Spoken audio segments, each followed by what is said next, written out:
4 years without a single word. A daughter lost in silence. A father buried in grief and guilt. Until a stranger in an orange uniform waved at a window and changed everything. Because sometimes love arrives in unexpected ways. The grandfather clock in the hallway struck 6. Its deep chime echoed through rooms too large, too empty, too perfect. Dovie Brennan opened her eyes, not because she wanted to greet the day, but because her body no longer remembered how to sleep peacefully. At 7 years old, she had mastered the art of being invisible in her own home.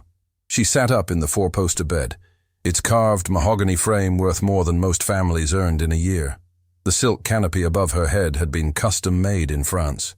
Her mother had picked it out 3 months before the accident, before everything shattered. Dovie's bare feet touched the heated floors. Even the marble was temperature-controlled here. Nothing uncomfortable, nothing imperfect, nothing real. She walked to the window overlooking the estate's front grounds. Manicured lawns stretched endlessly, each blade of grass precisely trimmed. The fountain in the circular driveway shot water 20 feet high on a timer. Everything here ran on schedules, including affection, though that particular timer seemed to have stopped working years ago. A movement caught her eye. The service vehicles were arriving. First the pool maintenance truck, then the landscaping crew. Her father employed 14 people just to maintain the property. None of them ever looked at her. Not really. She was the tragic daughter of the tragic widower who lived in the tragic mansion on Bellevue Ridge. "Miss Dovie?" The bedroom door opened. Mabel, the nanny, entered with her professional smile already in place. "Time to get dressed, sweetheart." Dovie didn't respond. She hadn't spoken since she was 3 years old. Since the day her mother's car spun out on black ice and slammed into a tree on Route 7. Since the day her father withdrew into himself like a turtle into its shell, leaving only his money and his empire and his impossible standards behind. Mabel laid out the day's outfit. A navy dress with white trim, imported from Italy. Matching shoes that pinched Dovie's toes, but looked appropriate for a child of her station.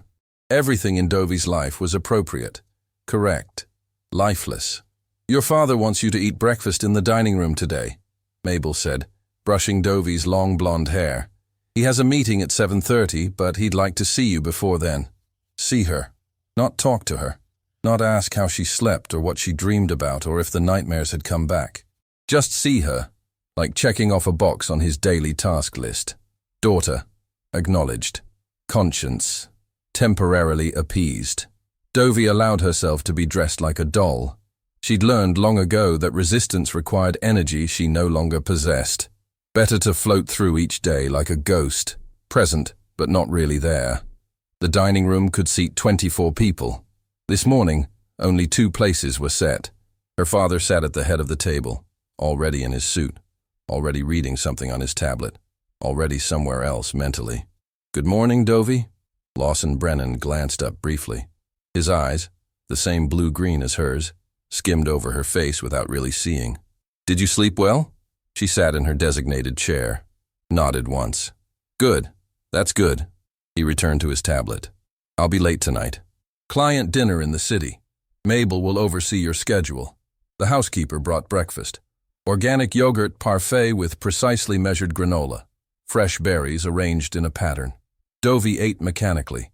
She'd discovered that if she ate without complaint, spoke, or rather, didn't speak, without issue, and followed all the rules, people left her alone. And being left alone was easier than being seen, and still feeling invisible. Her father finished his coffee, stood, and walked around the table. He paused by her chair, clearly debating something. Finally, he placed his hand awkwardly on her shoulder for exactly 2 seconds before withdrawing. "Be good," he said. It was what he always said. Be good. As if she had ever been anything else. Then he was gone. The sound of his Mercedes pulling away from the house was the most certain thing in Dovie's morning. He would leave at 6:47. He would return at 9:30 or later. The space between those times was hers to fill with tutors, therapists, music lessons, and prescribed activities designed to make her well-adjusted. None of it was working. "Shall we do your math lesson before art therapy?" Mabel asked, clearing the table. Dovie stood and walked to the window. Outside, another truck had arrived. This one was older, more worn. Municipal green with yellow lettering. Riverside Sanitation Services. The garbage truck. A man jumped down from the passenger side. He was tall, broad-shouldered, wearing the standard-issue work uniform. But there was something different about the way he moved. He didn't trudge or shuffle. He walked with purpose, even joy, as if collecting trash was a privilege rather than a chore. He whistled. Dovey could see him whistling even though she couldn't hear it through the triple-paned windows. He grabbed the bins from the curb with ease, emptied them into the truck's compactor, then carefully set them back. Not tossed carelessly, placed gently, as if even garbage bins deserved respect. Then he did something Dovey had never seen any service worker do at her house. He paused, took off his work glove, and bent down to examine something in the flower bed by the mailbox. A moment later, he stood up holding a butterfly. Its wing appeared damaged. He studied it carefully, his expression one of genuine concern. Dovey pressed closer to the window. What was he doing? The man walked to the edge of the landscaping, where wildflowers grew in a small patch the gardeners hadn't yet removed. He knelt down and gently placed the butterfly on a flower, steadying it with one finger until it gripped the petals. Then he smiled, not the professional smile Mabel used, or the tight, controlled expression her father wore, but a real smile that transformed his entire face. Something stirred in Dovey's chest, something that had been dormant so long she'd forgotten its name. Curiosity, maybe, or recognition, the sense that someone else in the world noticed small, damaged things and chose to help them instead of ignore them. The man stood, pulled his glove back on, and returned to his truck. But before climbing in, he glanced up at the house. For just a second, his eyes met Dovey's through the window. He waved, a simple gesture, not forced, not obligatory, just a friendly acknowledgement that he'd seen a child in the window and decided to say hello. Dovey's hand lifted halfway toward the glass before she remembered herself and let it fall. The truck pulled away, continuing down Bellevue Ridge to the next massive house with its next set of garbage bins. "Dovey?" Mabel's voice pulled her back. "Are you ready for your lessons?" She turned from the window, nodded once, and followed Mabel upstairs to the library that had been converted into a schoolroom. But her mind stayed outside, with the man who'd stopped to save a butterfly and hadn't been afraid to wave at a broken little girl in a window. That afternoon, during her mandated quiet time, Dovey pulled out her art journal. Her therapist, Dr. Morrison, a kind woman who tried too hard, had given it to her 6 months ago. "Since you prefer not to speak," Dr. Morrison had said, "perhaps you can show me what you're feeling through art." Dovey had filled exactly 3 pages in 6 months. Today she opened to page 4. She drew a butterfly. Not with her usual careful, controlled strokes, but quickly, instinctively. She added a broken wing. Then she drew a hand, large, gentle, helping. She didn't know why she was drawing this, only that she had to get it out of her head and onto paper. When Mabel came to collect her for dinner, she glanced at the journal. "That's lovely, dear. Is that from your nature book?" Dovey shook her head, pointed to the window. "From outside? Oh. Well, it's very nice." Mabel didn't understand. Nobody did. That was the problem with living in a world where everything was scheduled, managed, and controlled. There was no room for moments that mattered simply because they were real. That night, Dovey lay in bed staring at the ceiling. Her father hadn't come home yet. Probably wouldn't until she was asleep. They existed in the same house like planets in different orbits, never quite touching.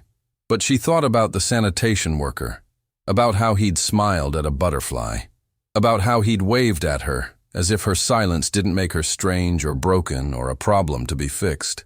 For the first time in years, Dovey fell asleep thinking about tomorrow, about whether the truck would come again, about whether the man would be there, about whether maybe the world outside her perfect prison had something worth seeing after all. She didn't know it yet, but that single wave through a window had done what 7 years of therapy, medication, and specialist appointments couldn't. It had made her want to be seen, and wanting was the first step toward healing. Leon Tucker had been up since 4:30. Not because he had to be, his route didn't start until 6, but because Ruthie had crawled into bed with him and Estelle around midnight, whimpering about monsters in her closet. At 7 years old, his daughter still believed in things that went bump in the night. Leon hoped she'd keep that innocence a while longer. The real world had enough actual monsters. He'd held her until she fell back asleep, her small body curled against his chest, one hand gripping his worn t-shirt like a lifeline. Then he'd lain awake, listening to her breathe, watching the numbers on the alarm clock change. 4:17, 4:23, 4:31. Finally, he'd given up and slipped out of bed. The apartment was small, 3 rooms in a building that had seen better decades. The kitchen window stuck halfway open, letting in the morning chill. The linoleum had a crack running from the stove to the refrigerator, but it was clean. Estelle made sure of that. And it was filled with the kind of warmth that had nothing to do with the temperamental heating system. Photos covered the refrigerator door, Ruthie's drawings, a postcard from Estelle's sister in Tennessee, a coupon for the grocery store, real life, lived in the margins. Leon made coffee in the percolator that had been his grandmother's. While it brewed, he stood at that stuck window and watched the neighborhood wake up. Mrs. Chen opening her corner store, the night shift workers trudging home, a stray cat picking through the alley. All of it familiar, all of it his. "You're up early." Estelle's voice was soft behind him. She wrapped her arms around his waist, rested her cheek against his back. "Ruthie have another nightmare. The usual. Monsters, shadows, the whole bit. That girl has your imagination. God help her." Leon turned, kissed his wife's forehead. She smelled like the coconut oil she used in her hair and the faint scent of the diner where she worked evening shifts. "Go back to bed." "You didn't get in until late." "Can't. Gotta get Ruthie ready for school." But she didn't move away. Just stood there in their tiny kitchen, holding on to him like they were still newlyweds instead of 10 years married. "You working Bellevue Ridge today?" "Every Tuesday and Friday. Rich people's garbage day." She said it without bitterness. That wasn't Estelle's way. "They throw out more good stuff than we own." It was true. Leon had furnished half their apartment with things people on Bellevue Ridge considered trash. A lamp that only needed a new bulb, a bookshelf with one wobbly leg, a perfectly good radio that probably just needed to sit next to newer, shinier things. "Saw a little girl yesterday," Leon said, pouring coffee into 2 mismatched mugs. "In one of those mansions. She was watching from the window. They usually do, wondering what it's like to be us." Estelle added sugar to her cup. They couldn't afford cream. "No, it was different. She looked—" Leon struggled for the word. "Trapped. Like she was on the wrong side of the glass." Estelle studied her husband's face. After 10 years, she could read every expression. "You waved at her, didn't you?" "How'd you know?" "Because that's who you are. You see people, even when they don't want to be seen." She squeezed his hand. "Especially then." 3 hours later, Leon was standing in the same spot on Bellevue Ridge, looking up at that same window. Empty this time. The mansion loomed behind its gates like something from a movie. The kind of house that made you feel small, just looking at it. "You coming, or are you planning to move in?" His partner, Marcus, called from the truck. Marcus had been doing this job for 20 years. He'd learned not to look too close at anything. Made the work easier. "Yeah, coming." But Leon took his time with the bins at the Brennan estate, placed them back carefully, checked the flower bed where he'd found the butterfly yesterday. Gone now, hopefully healed and flown away. He was about to climb back in the truck when movement caught his eye. There she was. Same window, same small face pressed against the glass, same expression that made his chest ache, like she was watching life happen from behind a wall she couldn't climb. Leon didn't think, just raised his hand, waved again. Simple, friendly, the kind of greeting one human gives another. The girl didn't wave back, but she didn't disappear either. She just watched him with those solemn eyes that had seen too much sadness for someone so young. "You know that kid?" Marcus asked when Leon climbed back in.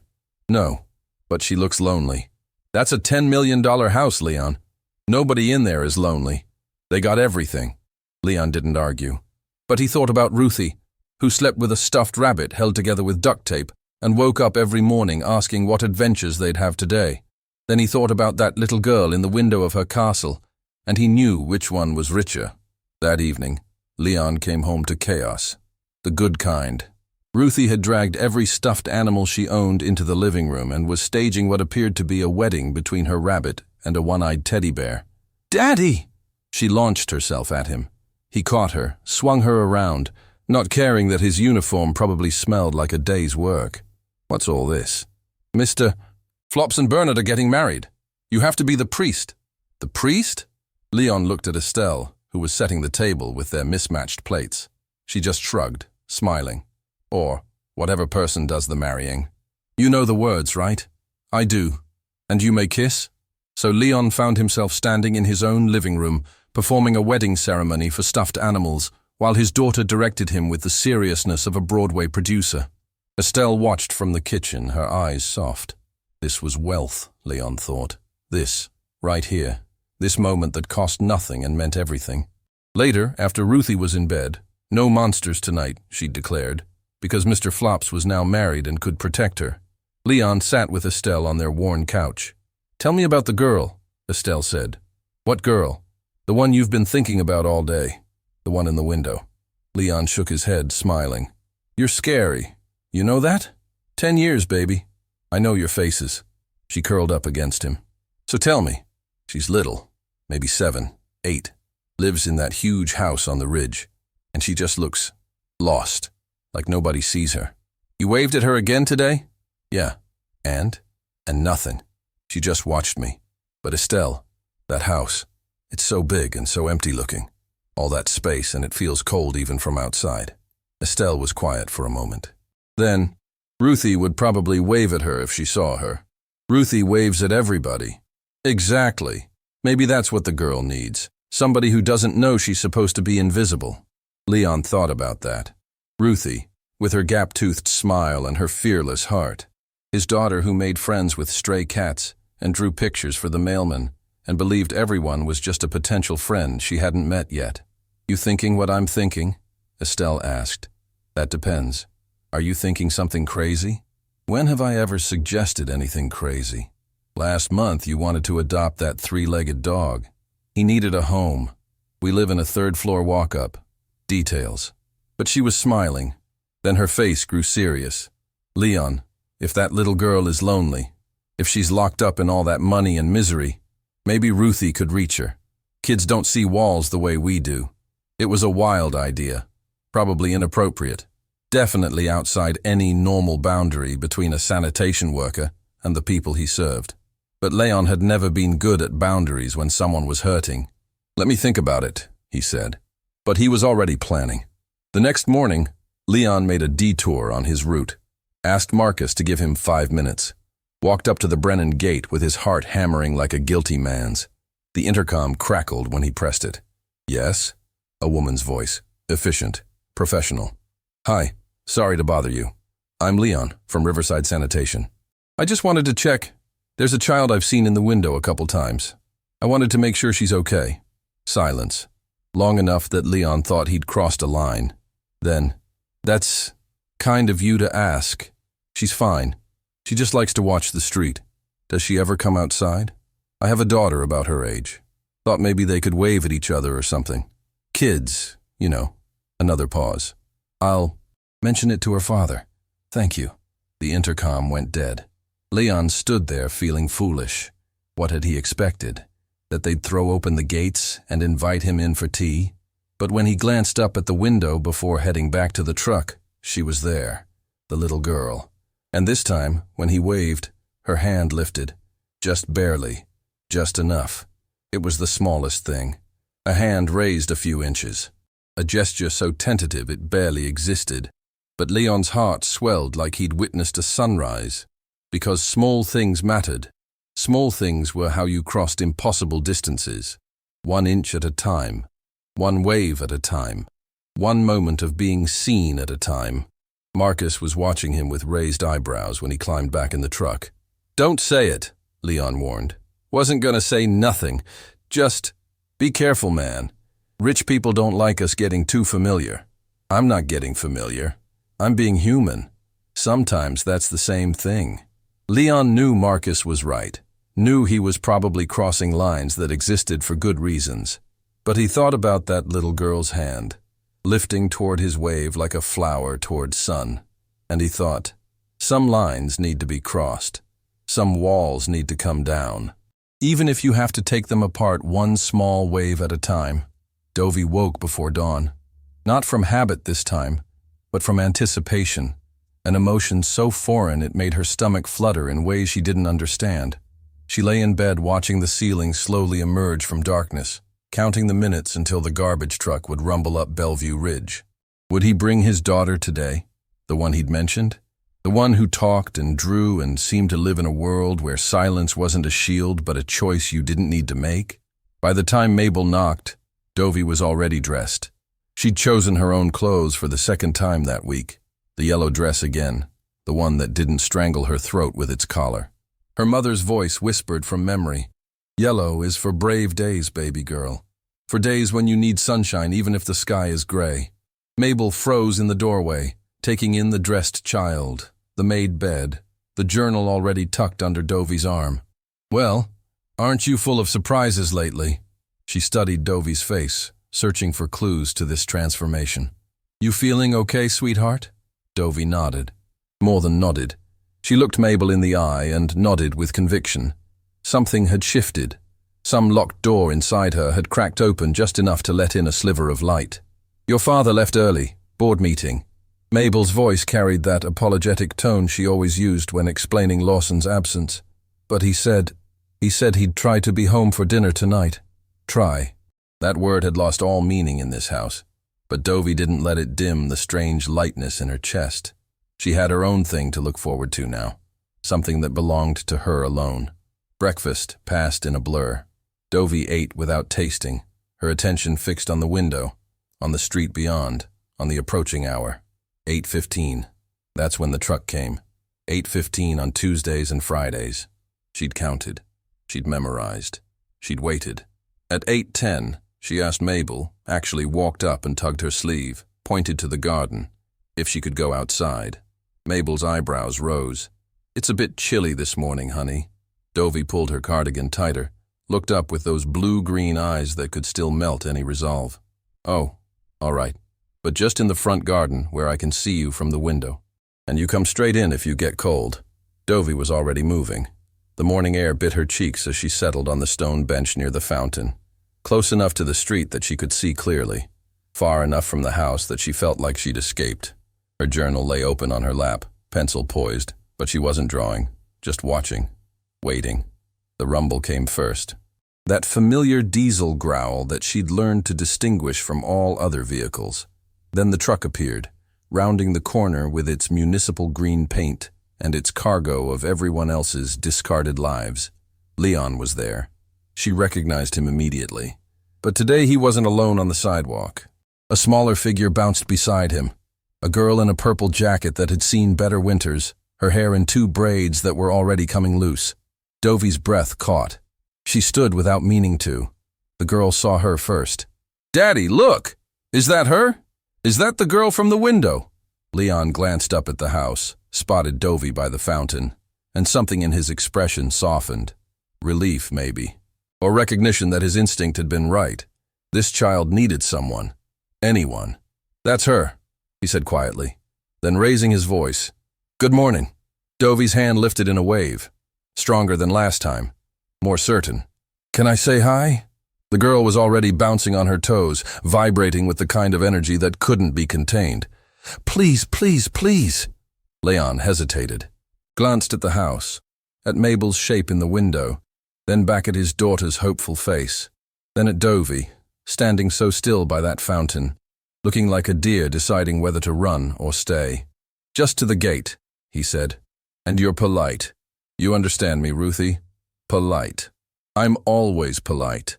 Ruthie was already moving, her worn sneakers slapping the sidewalk as she approached the ornate iron gate. Dovey moved too, slowly, each step deliberate like walking through water. But she moved. They met at the gate.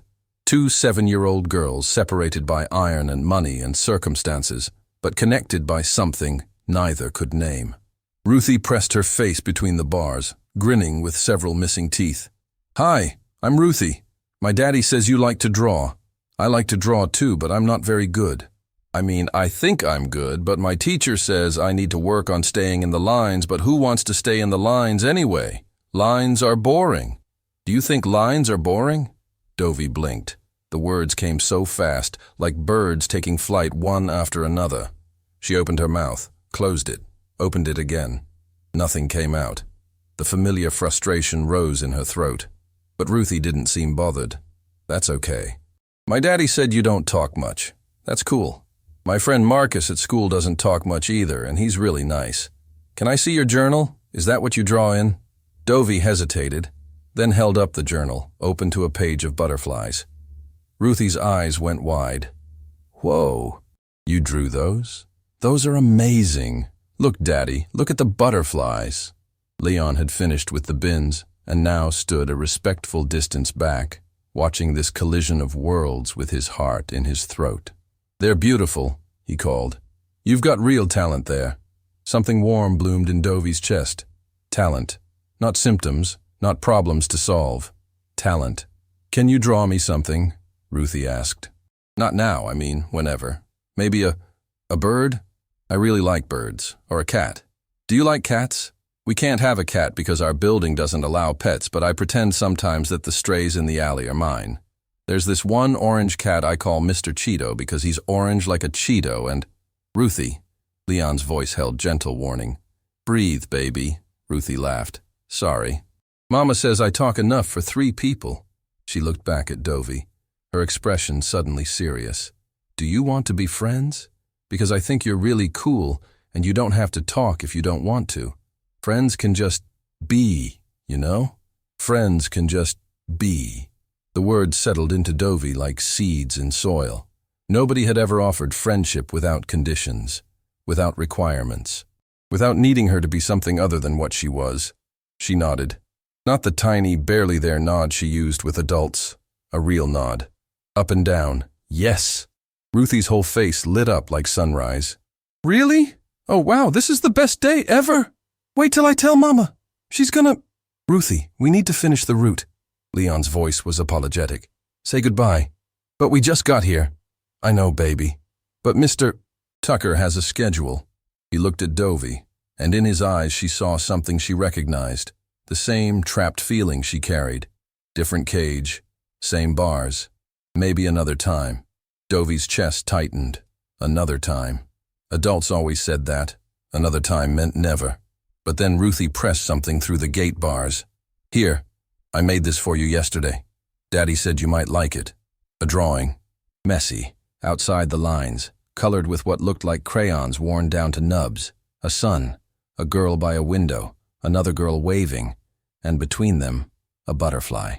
Dovey took it with trembling fingers, stared at it, at this gift that cost nothing and meant everything. When she looked up, tears were threatening.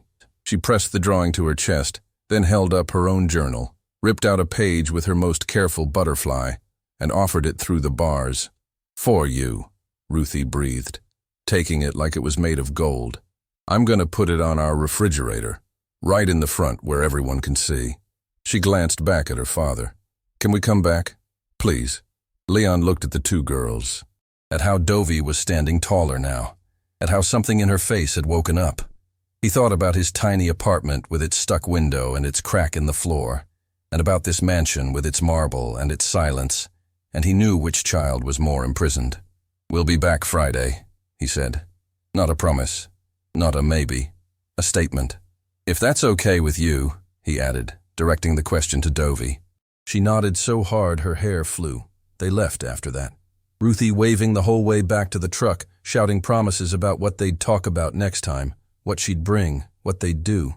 Leon guided her with a gentle hand on her shoulder, but he looked back once, caught Dovey's eye, and in that glance passed an understanding. Some connections were worth the risk. Dovey stood by the gate long after the truck disappeared, the drawing clutched to her chest, the morning air not quite so cold anymore.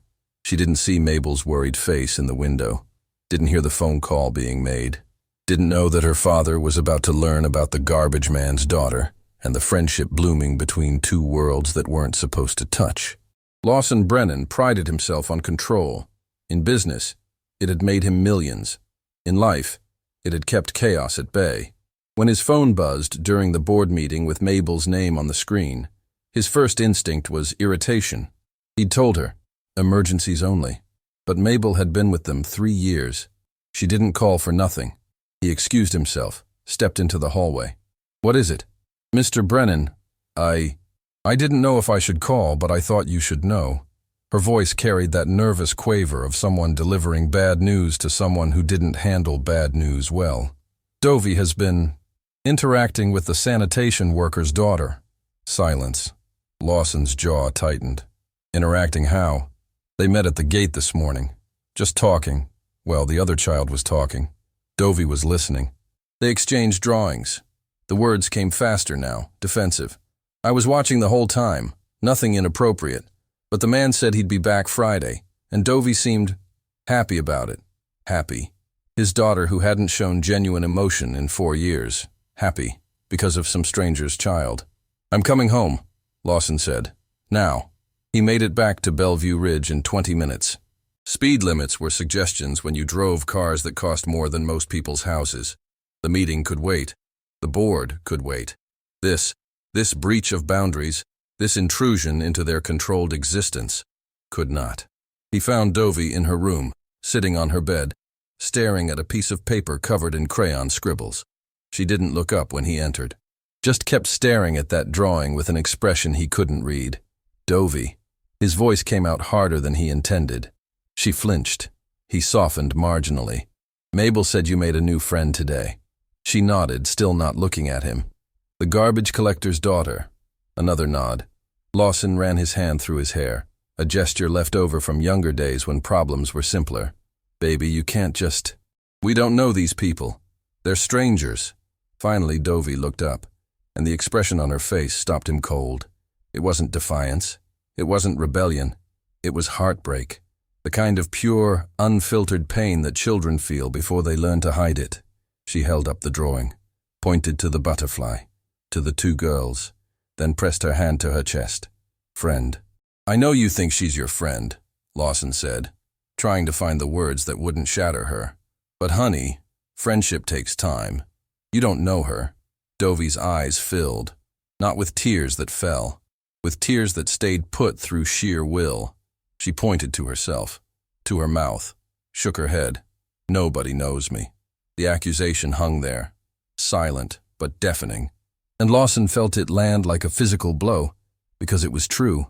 He didn't know his own daughter, hadn't known her in years, had been so busy making money and building empires and running from grief that he'd forgotten to actually see the small person living in his house. That's not fair, he said, but the words had no strength. Dovey turned back to the drawing, dismissed him, and somehow that hurt more than any tantrum would have. That night, Lawson sat in his study with a glass of scotch he didn't drink and thoughts that wouldn't settle. He'd built everything right, given Dovey every advantage. The best schools, the best therapists, the best of everything money could buy. So why did a trash collector's kid with worn-out shoes and missing teeth succeed where everyone else had failed? The question gnawed at him, mocked him, reminded him that maybe, just maybe, he'd been measuring success with the wrong ruler all along. Through the window, he could see the fountain in the front garden, the bench where Dovey had sat that morning. And he thought about his daughter choosing to go outside, choosing to wait, choosing to hope, choosing life in her small way. Maybe some lines weren't meant to be held. Maybe some walls were meant to come down. Maybe control wasn't the answer when the question was connection. He didn't know. But for the first time in 4 years, he was asking. And asking was how change began. Small, uncertain, scared, but beginning. Friday couldn't come fast enough. Dovey marked the days in her journal, not with X's or words, but with small butterflies.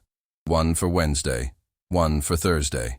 Each morning she'd wake and draw another, counting down to the moment the green truck would rumble up Bellevue Ridge again. Lawson noticed. He'd taken to checking that journal after she fell asleep, trying to decode his daughter's silent language. The butterflies multiplied across pages, flying toward something or someone. Thursday night, he stood in her doorway longer than usual. Dovey slept curled around that crayon drawing from Ruthie, the paper wrinkled from being held too tight. Her face was peaceful in sleep. The first time in years he'd seen her without that line of tension between her eyebrows. He should stop this. That's what the logical part of his brain insisted. Maintain boundaries. Protect his daughter from disappointment, from people who might want something, from complications. But another voice, quieter, buried under years of grief and control, whispered, "What if this is what saving her looks like?" He didn't sleep well that night. Kept seeing Dovey's face when he'd tried to discourage the friendship. That look of pure betrayal. That silent accusation. "You keep everyone away, even the people who see me." Friday morning arrived cold and bright.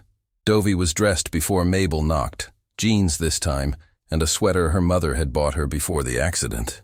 Lawson had tried to throw it out last year, said it was getting too small. Dovey had hidden it in the back of her closet, and now here it was, stretched across her growing frame but clearly treasured. "You're up early again," Mabel said, but there was approval in her voice now instead of concern. "Someone's excited." Dovey nodded, clutching her journal. She'd prepared something. A drawing of a cat. Orange, just like Ruthie had described. Mr. Cheeto, living in an alley, belonging to no one and everyone. Breakfast was mechanical. Dovey pushed yogurt around her bowl, her eyes fixed on the window. On the street. On the approaching hour. 8 o'clock. 15 minutes. 8:07. 8 minutes. At 8:12, she couldn't wait anymore. She tugged Mabel's sleeve, pointed outside. All right, go on then. But your coat, Dovey. It's cold." Dovey grabbed her coat but didn't put it on. Just ran, to the front garden. To the bench by the gate where she could see the whole street. Where she could watch for that truck like she was watching for Christmas morning. The minutes crawled. 8:13. 8:14. What if they didn't come? What if Leon had changed his mind? What if Ruthie had forgotten? What if... The rumble. That beautiful diesel growl that meant kept promises and second chances. The truck appeared around the corner, and there, bouncing in the passenger seat, was a small figure with 2 braids and a purple jacket. Dovey stood, her heart hammering so hard she could hear it in her ears. The truck stopped. Leon jumped down, and then Ruthie was there carrying something wrapped in newspaper. "Dovey!" She shouted it like they were old friends reunited after years, instead of 2 girls who'd met once for 5 minutes. "I brought you something. Can I come to the gate?" Leon followed behind, slower, watching. But he was smiling. That real smile that transformed his whole face. Dovey was already moving. Met them at the iron barrier that suddenly felt less like protection and more like prison bars. Look! Ruthie thrust the newspaper bundle through the bars. "Mama made cookies last night and I helped and we made extra for you. They're chocolate chip, but some of them are kind of burned because I got distracted telling Mama about you and forgot to watch the timer, but Daddy says the burned ones have character." Dovey took the bundle carefully, unwrapped it. 6 cookies, misshapen, and slightly too dark around the edges. The most beautiful things she had ever seen. "Do you like chocolate chip? I should have asked first, but Daddy said we couldn't call because we don't have your number. And I don't even know your last name, actually." "What's your last name?" "Mine's Tucker. Ruthie Mae Tucker. The Mae is from my grandma, who I never met, but Mama says she would have loved me." The words tumbled out like water from a broken dam. Dovey just listened, holding the cookies, feeling the warmth still in them from Estelle's oven. Someone had made these, with their hands, with their time, for her. She reached into her pocket, pulled out her drawing of Mr. Cheeto, held it up. Ruthie's eyes went wide. "You drew that? For me? Oh my gosh, Dovey, it looks exactly like him. Look, Daddy, look." "That's real nice," Leon said, and meant it. "You've got a gift there, Dovey. A real gift." Dovey felt warmth spread through her chest, not from the coat she hadn't put on, from being seen, from mattering. "Can I ask you something?" Ruthie's voice dropped to what she probably thought was a whisper, but definitely wasn't. "How come you don't talk? Daddy said I shouldn't ask because it's not polite, but Mama said sometimes asking questions is polite, because it shows you care, and I do care.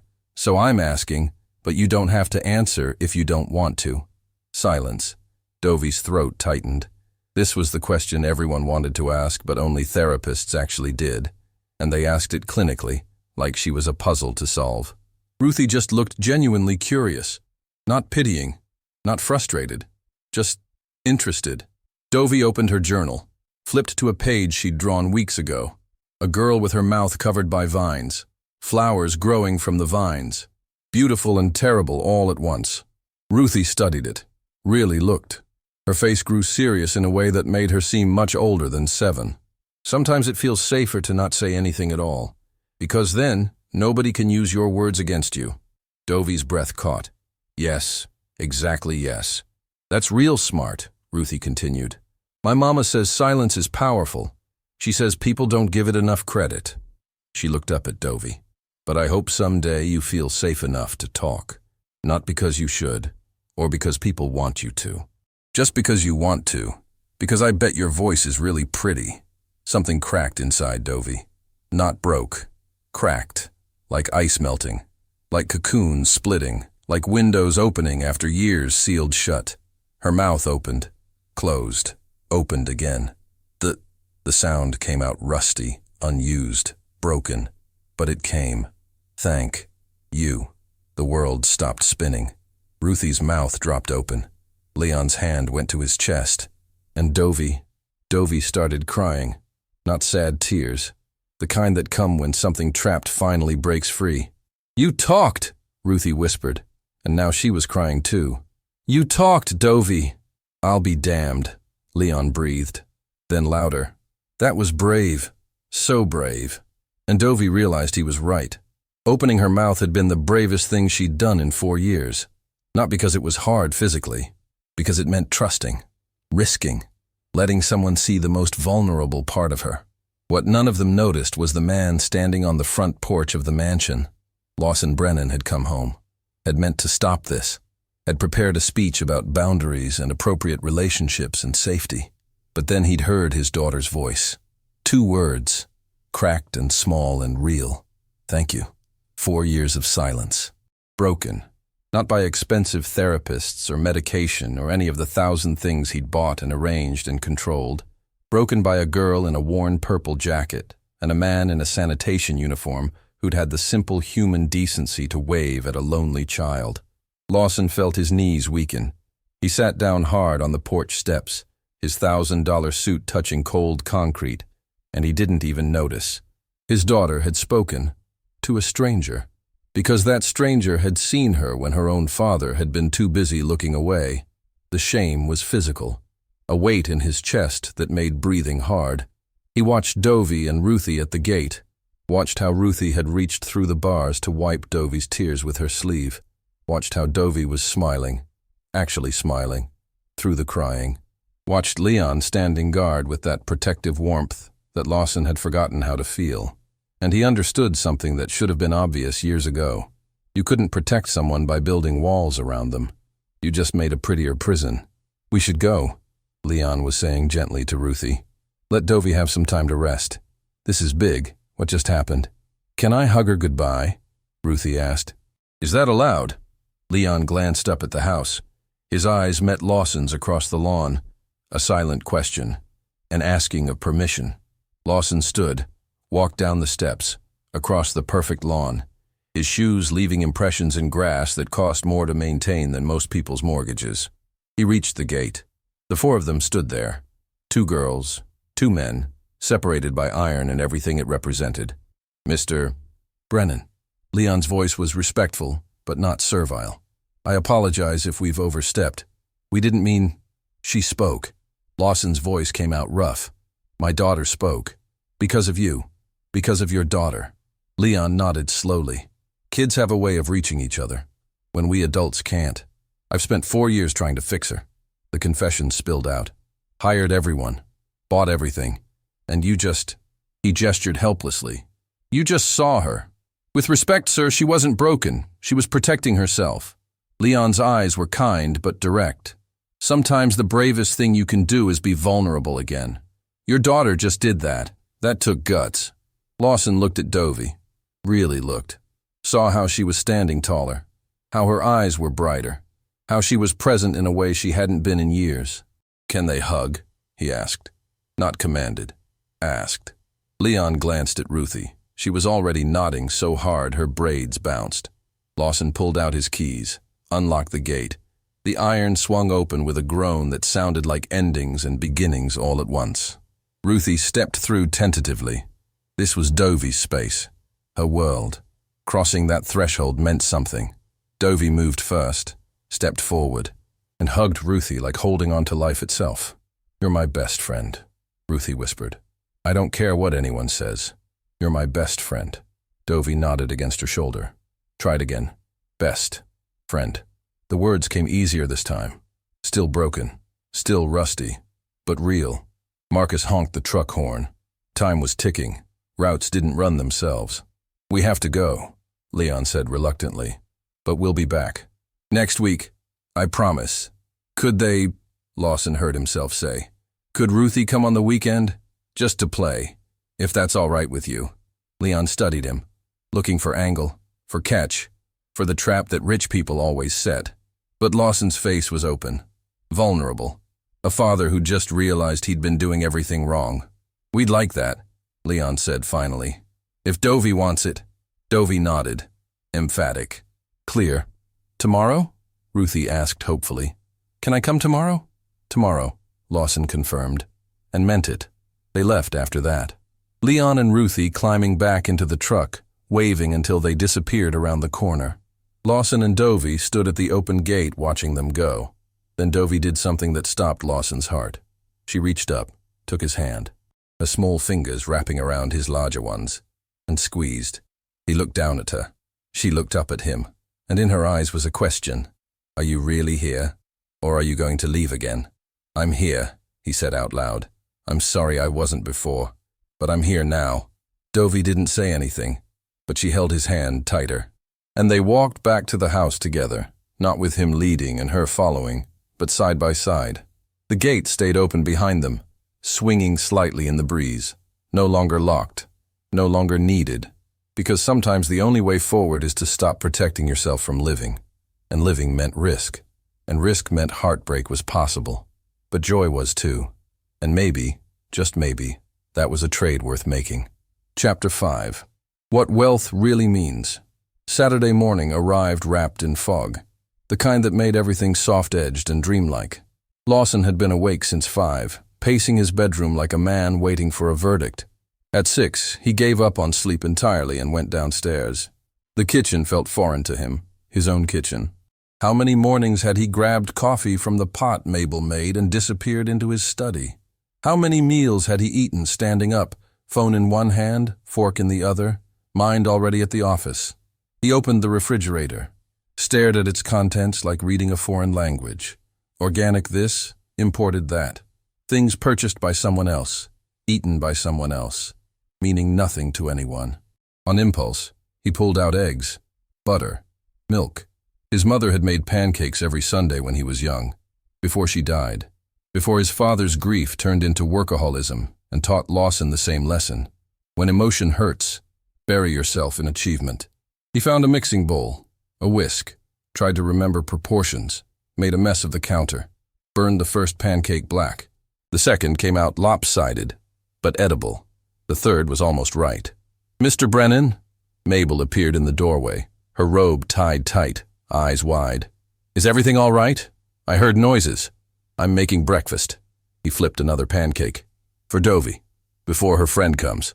Mabel's expression shifted, softened. That's real nice, sir." She hesitated. "Would you like help?" "No." Then softer. "Thank you." "But I need to do this myself." She nodded, understanding something unspoken. This wasn't about pancakes. This was about a man learning to be a father again, one burned breakfast at a time.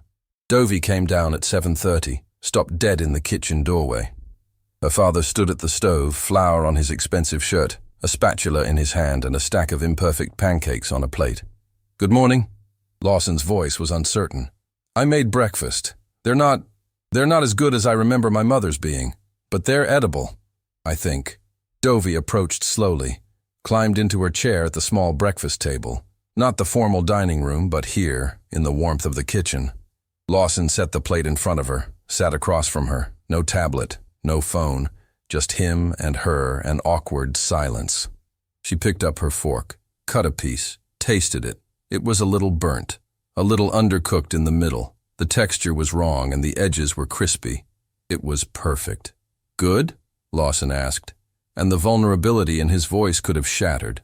Dovey nodded, then carefully forming the words, "Really? Good." His eyes got bright. He looked away, clearing his throat. I'm glad. I can make them again. Tomorrow. If you want. Yes. The word came easier each time. Still quiet. Still uncertain. But there. Please. They ate in silence, but it wasn't empty silence anymore. It was the kind that held meaning. That said, we're trying. We don't know how yet, but we're trying. At 9 o'clock, the doorbell rang. Lawson stood, smoothed his flour-dusted shirt uselessly, and walked to answer it. His hand hesitated on the doorknob. On the other side of this door were people from a world he'd never touched. People whose monthly income he spent on wine. People who, somehow, had succeeded where he'd failed. He opened it. Leon stood there in jeans and a clean flannel shirt. Estelle beside him in a simple dress and cardigan. And Ruthie practically vibrated with excitement, clutching a bag and wearing that same purple jacket. Good morning, Leon said. Thank you for having us. Thank you for coming. Lawson stepped back. Please, come in. They entered, and Lawson watched their faces. Saw Leon's eyes widen slightly at the marble floors. Saw Estelle's quick glance at the chandelier. Saw Ruthie's mouth drop open. Your house is like a castle, Ruthie breathed. A real castle. Does Dovey have a tower? Do you have a dungeon? My friend Marcus says rich people have secret rooms and… Ruthie. Estelle's voice was gentle. Inside voice, baby. Sorry, Mama. But Ruthie was already looking around, searching. Where's Dovey? Kitchen, Lawson said. I'll show you. They followed him.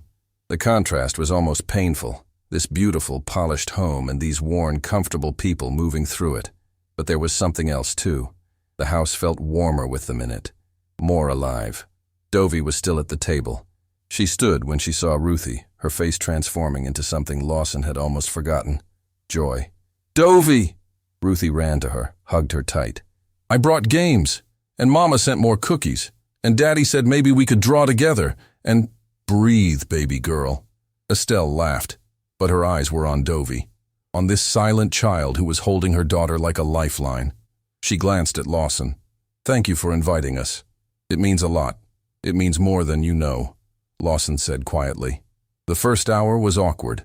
They gathered in the sunroom, a space Lawson couldn't remember ever using. The adults sat on furniture that cost more than cars while the girls spread out on the floor with paper and crayons. Leon cleared his throat.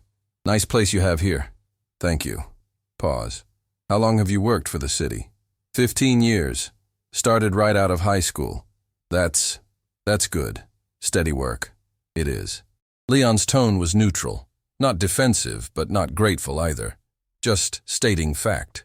Silence. Heavy and uncomfortable. Estelle and Lawson both studying their hands. Two worlds trying to find common language and failing. Then Ruthie's voice cut through. Dovey, can you teach me how to make the wings look real? Mine always look like weird triangles. Like this. Dovey's voice was soft, but clear. She took Ruthie's hand, guided the crayon. Curves, not straight. The adult stopped, stared at Dovey, speaking, teaching, engaged. She's talking more, Estelle said softly. She is. Lawson's voice cracked. Because of Ruthie. Because of you. Kids are good at healing each other, Leon said. They don't carry all the baggage we do. I have a lot of baggage. The admission spilled out before Lawson could stop it. My wife died 4 years ago. Car accident. And I couldn't handle it. So I buried myself in work. And I abandoned my daughter without ever leaving the house. Estelle's hand went to her chest. Oh, honey, I'm so sorry. I thought money could fix it. Therapy, specialists, the best of everything. But you can't buy presents. Can't schedule connection. He watched the girls drawing together, their heads bent close, Ruthie chattering and Dovey listening, occasionally adding a quiet word. You gave her something I couldn't. You saw her. With respect, sir, Leon said carefully. You can still see her. It's not too late. I don't know how. I've forgotten how to just be. Then learn. Estelle's voice was firm but kind. Our Ruthie. She had night terrors when she was 4. Terrible ones. And I didn't know what to do. Felt like the worst mother in the world. You know what Leon did? Lawson shook his head. He slept on her floor. Every night for 2 months. Just laid there on a sleeping bag so she'd know someone was there. Didn't fix it overnight. But eventually, she felt safe enough to sleep again. Estelle looked at Lawson with eyes that had seen struggle. Being a parent isn't about having all the answers. It's about showing up, every day, even when you don't know what you're doing. Lawson felt something loosen in his chest. Permission, maybe. To be imperfect. To try and fail and try again. They ate lunch together. Not in the formal dining room, but at the kitchen table, crowded around pizza that Lawson had ordered because he didn't trust himself to cook anything more complex than pancakes yet. Ruthie told stories with her mouth full. Estelle gently corrected her manners. Leon laughed at his daughter's wild gestures. And Dovey smiled, chimed in occasionally with a word or two. Once, she actually giggled at something Ruthie said. Lawson sat at the head of that table, eating takeout pizza off paper plates because he'd forgotten they even owned paper plates, and felt something he hadn't felt in years. Present, not thinking about work, not planning the next move. Just there, in that moment, with those people. Mr. Brennan, Ruthie said seriously, a string of cheese hanging from her chin. Do you know how to play hide-and-seek? Yes, I used to, when I was young. Can we play? Please? This house is huge. It would be the best hide-and-seek ever. Lawson glanced at Dovey. She nodded enthusiastically. Actually enthusiastically. All right, he heard himself say. Hide-and-seek it is. What followed was chaos. Beautiful, messy, uncontrolled chaos. Ruthie counted to 20 in the foyer, her voice echoing off marble. Everyone else scattered. Lawson ended up in the library, wedged behind a leather chair, feeling ridiculous. A grown man worth millions hiding from a 7-year-old. But when Ruthie burst in, checked under the desk, behind the curtains, and missed him completely, he felt a surge of childish pride. She found Estelle first, then Leon, then spent 10 minutes searching for Dovey before Lawson heard the squeal, "Found you!" But where was Dovey? Lawson emerged from his hiding spot. The game was over, they should gather. "Daddy, we can't find Dovey!" Ruthie's voice held the first edge of worry. They searched, called her name, checked rooms, and Lawson felt panic rising. The house was too big, too many places. What if she'd fallen? What if... "Dovey," he called louder. "Sweetheart, game's over. You won." A small sound. From the closet in the front hall, the coat closet where winter jackets hung in the off-season and no one ever looked. Lawson opened it, and there was his daughter, curled up behind the coats, holding one of his wife's old scarves to her face, crying silently. "Oh, baby." He knelt down. "What's wrong?" She looked at him with red eyes, held out the scarf, and he understood. They were playing, laughing, living, and her mother wasn't there to see it. "I know," he said softly. "I miss her too, every single day. It's not fair." The words came between sobs, more words than she'd said in 4 years. She would love Ruthie. She would. Lawson climbed into the closet, his $1,000 suit touching dusty floor, his 6-foot frame cramped in a space meant for coats. He put his arm around his daughter. "Your mother would love that you found a friend, would love that you're laughing again, would love that you're living. Are you mad?" "Mad? Why would I be mad?" "Because I'm happy without her. Oh, this child. This beautiful, broken, healing child who thought joy was betrayal. Listen to me." Lawson turned her to face him. "Your mother would be furious with me, would tell me I've been doing everything wrong. But do you know what would make her happy? Seeing you smile, hearing you laugh, watching you live a full life." He tucked her hair behind her ear. "Being happy doesn't mean you forget her. It means you honor her by living the way she'd want you to." Dovey studied his face. "Do you believe that?" "I'm learning to. Honest. Raw. I'm learning that working all the time isn't honoring her memory. Hiding isn't respecting her sacrifice. Living, really living, that's what she'd want for both of us." They sat there in the closet, father and daughter, surrounded by coats and grief and the first tentative shoots of healing. Eventually, Ruthie's voice called from the hallway. "Did we lose both of them?"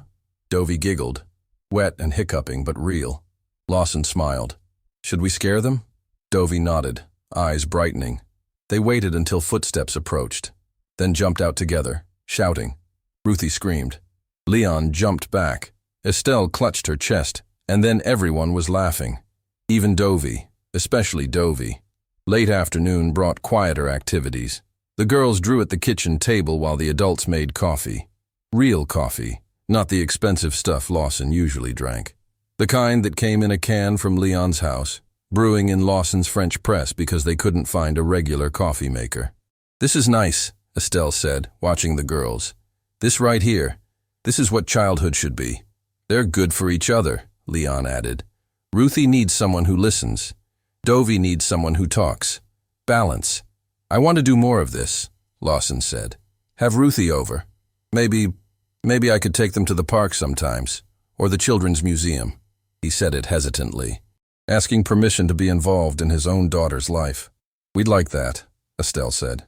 "But you need to know, we don't need your money, don't need charity or handouts. We're doing fine." "I wasn't," Lawson stopped. Because wasn't he? Wasn't his instinct always to throw money at problems? "I just want to be part of this, of whatever this is, not as a benefactor, as a father, and maybe as a friend." The word hung there. Fragile. Strange. A wealthy CEO asking a sanitation worker and a diner cook to be friends. The absurdity of it should have been obvious. But Leon smiled, extended his hand. "Friends." Lawson shook it, felt the calluses from real work, felt the strength of someone who built their life with their hands instead of their bank account. "Friends," he repeated. Evening came too fast. Ruthie needed to get home for dinner. The goodbyes were loud and long and involved at least 3 false exits where Ruthie remembered something else she needed to say. Finally, they were at the door. Ruthie hugged Dovey one last time. "Can I come back next week?" she asked. Dovey looked at her father. He looked back, a whole conversation in a glance. "Yes," Lawson said. "And maybe during the week too? After school?" "Really?" Both girls said it simultaneously. "Really?" He looked at Leon and Estelle. "If that works for you, I can pick her up, bring her here, have Mabel watch them, take her home after. Or," Estelle said carefully, "maybe sometimes Dovey could come to our place. It's not fancy, it's small, but it's home." Lawson's first instinct was no. Too dangerous. Wrong neighborhood. Not safe. All the prejudices he'd been raised with bubbling up. But then he looked at Dovey, at how she was nodding eagerly, at how the idea of visiting Ruthie's home, the home where Estelle made imperfect cookies and Leon performed weddings for stuffed animals, lit up her face. "I'd like that," he said, and meant it. After they left, the house felt different. Still big, still elegant, but less like a museum and more like a place where people lived. Lawson and Dovey cleaned up together. He washed dishes. She dried. Simple, ordinary, profound. "Did you have fun?" Dovey asked. "I did you?" She nodded. Set down the dish she was holding, turned to face him. "Daddy?" The word hit him like a freight train. Not father, not sir. Daddy. The word she'd used when she was 3, before the accident, before the silence. "Yes, sweetheart. Are you going to stay or leave again?" And there it was, the real question, the fear underneath everything. Adults could come and go, make promises and break them. He'd done it for 4 years. Why should she trust him now? Lawson dried his hands, knelt down so he was eye level with his daughter. "I'm going to mess up," he said honestly. "I'm going to work too much sometimes, going to forget to be present, going to make mistakes. But I promise, I won't leave you alone again. Not really alone. Not the way I have been. Promise?" Her voice was so small. "Promise." He held out his pinky. His mother had taught him this when he was young. A pinky promise was sacred, unbreakable. Dovey linked her pinky with his, squeezed, and the pact was sealed. That night, Lawson tucked Dovey into bed, actually tucked her in, pulled up the covers, arranged her stuffed animals, sat on the edge of her mattress. "Story?" he offered. She nodded, handed him a book. He read about princesses and dragons and brave knights. But when he finished, Dovey wasn't asleep, just watching him with those blue-green eyes. "What?" he asked gently. "Today was the best day." "Yeah? Since Mommy." Lawson felt tears prick. "For me too, baby. For me too. Can we have more best days?" We can try. He kissed her forehead. One day at a time. We'll try. She closed her eyes, smiled, drifted off, still smiling. Lawson stayed there, watching her sleep. Really watching. Seeing the daughter he'd almost lost to his own grief. Seeing the second chance he'd been given by the most unlikely people. He thought about his wife. About what she'd say if she could see him now. Probably something about it being about damn time. About how love wasn't a bank account you depleted by spending it, but a muscle you strengthened by using it. She'd always been wiser than him. He left Dovie's door cracked. She liked to see the hallway light, and walked downstairs. His study waited. His laptop, his emails, his empire. It would all still be there tomorrow. Tonight, he had something more important to do. He pulled out his phone, not to check stocks or review contracts, to look at photos. Old photos of his wife, of Dovie as a baby, of the life they'd had before grief built walls around them. He didn't delete them, didn't hide them away, just looked, remembered, let himself feel the loss without drowning in it. Then he opened a new album, added today's photos, Ruthie and Dovie drawing. Everyone crowded around the kitchen table, Dovie giggling after jumping out of the closet. Life continuing, not forgetting, just continuing. 3 months later, the kitchen smelled like burning pancakes. Again. Lawson had gotten better, but he still wasn't great. Dovie sat at the table, doing homework, occasionally offering advice. More? Butter, she said, not looking up from her math. More butter, he agreed, adding another pat to the pan. The doorbell rang. Dovie jumped up. That's Ruthie, she ran to answer it. Lawson heard voices in the foyer, Ruthie's excited chatter, Dovie's quieter responses growing more confident each week. Leon's deep laugh. They all came into the kitchen. It had become their gathering place, not the formal spaces. This warm, messy, lived-in room where imperfect pancakes were made and real conversations happened. Morning, Leon said, accepting coffee. Ruthie wanted to get here early. Science project. We're building a volcano, Dovie explained to her father. In my kitchen? Both girls looked at him with identical pleading expressions. He sighed, smiled. All right, but if you destroy my counters, you're both doing dishes for a month. Deal. They ran off, already planning destruction. Leon shook his head. Your life has gotten a lot messier. Yeah. Lawson flipped a pancake. It has. Happy about it? Lawson looked around his kitchen, at the crayon drawings on the refrigerator, at the mess on the counter, at the life and noise and chaos that had invaded his perfect empty mansion. Happier than I've been in years. They drank coffee in comfortable silence. From the other room came shrieks of laughter and the sound of something probably breaking. Neither man rushed to check. You know what I learned? Lawson said. All those years I thought I was protecting Dovie, keeping her safe, keeping her comfortable. But I was just keeping her locked up. Sometimes the most loving thing you can do is open the gates. Let the messy, unpredictable world in. That's brave, Leon said. Scary, too.